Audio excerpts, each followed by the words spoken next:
नमस्कार दोस्तों, मेरा नाम शेफ़ धीरज है। आज हम टॉपिक लेने वाले हैं कि आपको आपके स्टार्टअप के लिए शेफ़ को हायर करना है, कुक को हायर करना है, कॉमी या किसी एक हेल्पर को हायर करना है। यही हमारा आज का टॉपिक होने वाला है। अगर आप मेरे चैनल पे नए हैं, मेरी वीडियो पहली बार देख रहे हैं और क्लाउड किचन या किसी भी फूड बिज़नेस को स्टार्ट करना चाहते हैं, तो आप मेरी एक प्लेलिस्ट है क्लाउड किचन की, उसे जाके ज़रूर देखिएगा। उसमें 100 करीब वीडियो हैं, जी हाँ 100 करीब वीडियो हैं जो मैं पिछले लगभग 1 साल से बना रहा हूँ। आपको फूड बिज़नेस के बारे में, स्पेशली क्लाउड किचन के बारे में सारी जानकारी मिल जाएंगी। आपको कैसे स्टार्टअप करना है, क्या क्या डॉक्यूमेंट्स चाहिए होते हैं, मैन पावर कैसे हायरिंग की जाती है, इक्विपमेंट्स क्या होता है, कौन सा आपको इक्विपमेंट्स लेना है, आपको किस प्रकार का स्टार्टअप करना है, आपके स्टाफ की सैलरीज़ क्या होंगी, आपको गैस जो आप यूज़ करते हैं उसको कैसे कैलकुलेशन करना है, आपकी फूड कॉस्ट क्या होगी, आपकी मैन पावर कॉस्ट क्या होगी, आपके मेन्यू का प्राइस क्या होगा, कौन सी डिश आपको रखनी है, किस लोकेशन पे आपको अपना क्लाउड किचन खोलना है, और बहुत कुछ 100 करीब वीडियो हैं जिसमें कि मैंने भर भर के नॉलेज दिया है। तो प्लीज़ आप उन्हें जाके ज़रूर देखिएगा। दूसरा, यहाँ पे कई सारी वीडियोस और भी बनती हैं, आप लोग उनको भी देखते होंगे, जो कि आपके सामने सूट बूट पहन के बैठ जाते हैं, आप लोगों को यहाँ वहाँ की बातें बताते हैं और उसके बाद आपको अपने वेबिनार्स में बुलाते हैं। वहाँ पे आपको वो कई सारी चीज़ें बताते हैं, उसके बाद वो अपने प्रोडक्ट्स आपको सेल करते हैं। हो सकता है कि वो 1.5 लाख का जो कोर्स है वो घूम फिर के आपको एक फेसबुक ऐड के साथ 5,000 का देते हैं।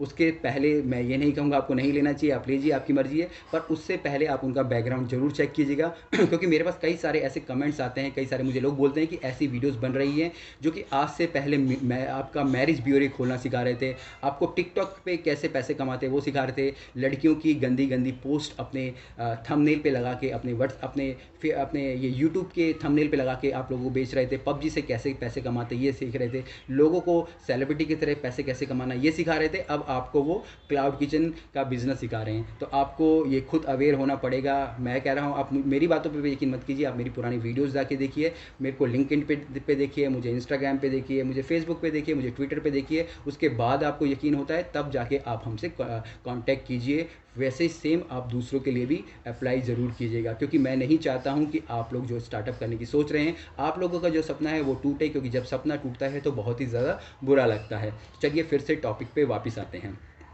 आपने स्टार्टअप की सोची, अब आप सोच रहे हैं, क्योंकि जर्नली क्या होता है जब भी हम स्टार्टअप करते हैं, क्योंकि मेरे कई सारे मेरे कोर्स के इनरोल्ड मेंबर हैं जिनसे बातें मैं करता हूं, तो पता चलता है कि एक्चुअल में आप लोगों की प्रॉब्लम क्या हो रही है, आपके इनसाइट्स, आपके पेन के पॉइंट्स क्या हैं यहाँ पे।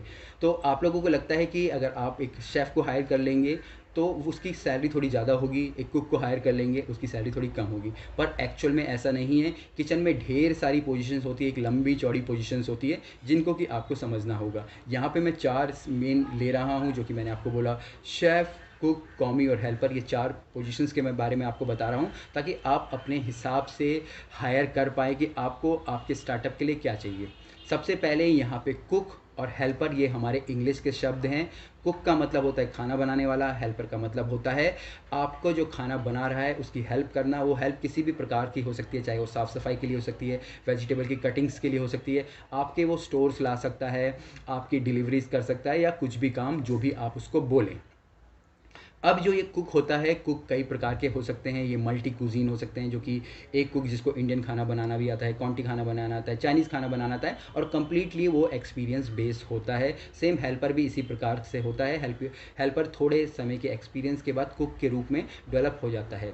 दूसरा, यहाँ पे कॉमी और हम लोग शेफ़ की बात करेंगे, ये दोनों ही हमारे फ्रेंच टर्म हैं। जी हाँ, दोनों ही हमारे ये फ्रेंच टर्म है। शेफ़ को आप यहाँ पे बोल सकते हैं कि वो एक सुपरवाइजरी पोजीशन है, और जो कॉमी को आप बोल रहे हो वो हमारी कुक ही है, कुक ही होता है। हमारा फ्रेंच में कुक्स को हम लोग कॉमी बोलते हैं, तो कॉमी और कुक दोनों एक ही है। पर जब हम एक प्रोफेशनल एजुकेशन ले लेते हैं तो हम लोग प्रेफर करते हैं कि हमें एक पोजीशन दी जाए, और हम लोग बोलते हैं हमें कॉमी 3, कॉमी 2, कॉमी 1 की पोजीशन दी जाए। अगर हम शेफ़ है तो शेफ़ में हम बोलते हैं हमें डेमी शेफ़ दी पार्टी, जो सबसे लोएस्ट पोजीशन होती है, फिर उसके बाद शेफ़ दी पार्टी उसके ऊपर होता है, फिर शू शेफ़ और एग्जीक्यूटिव शेफ़। तो ये 4 शेफ़ की हमारी जो मिनिमम पोजीशंस होती हैं, और कॉमी 3 to 1, 3 सबसे नीचे है, 1 सबसे ऊपर है, ये हमारी कॉमी लेवल की या कुक्स लेवल की होती है, जो कि फ्रेंच में बोलते हैं।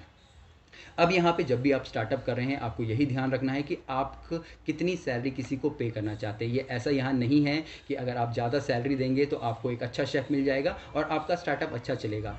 ऐसा भी नहीं है कि आप किसी कौमी को कम तनख्वाह देंगे और आप किसी दूसरे शेफ़ को बुला के उसको ट्रेनिंग करवा देंगे तो वो चल पड़ेगा, ऐसा भी नहीं है।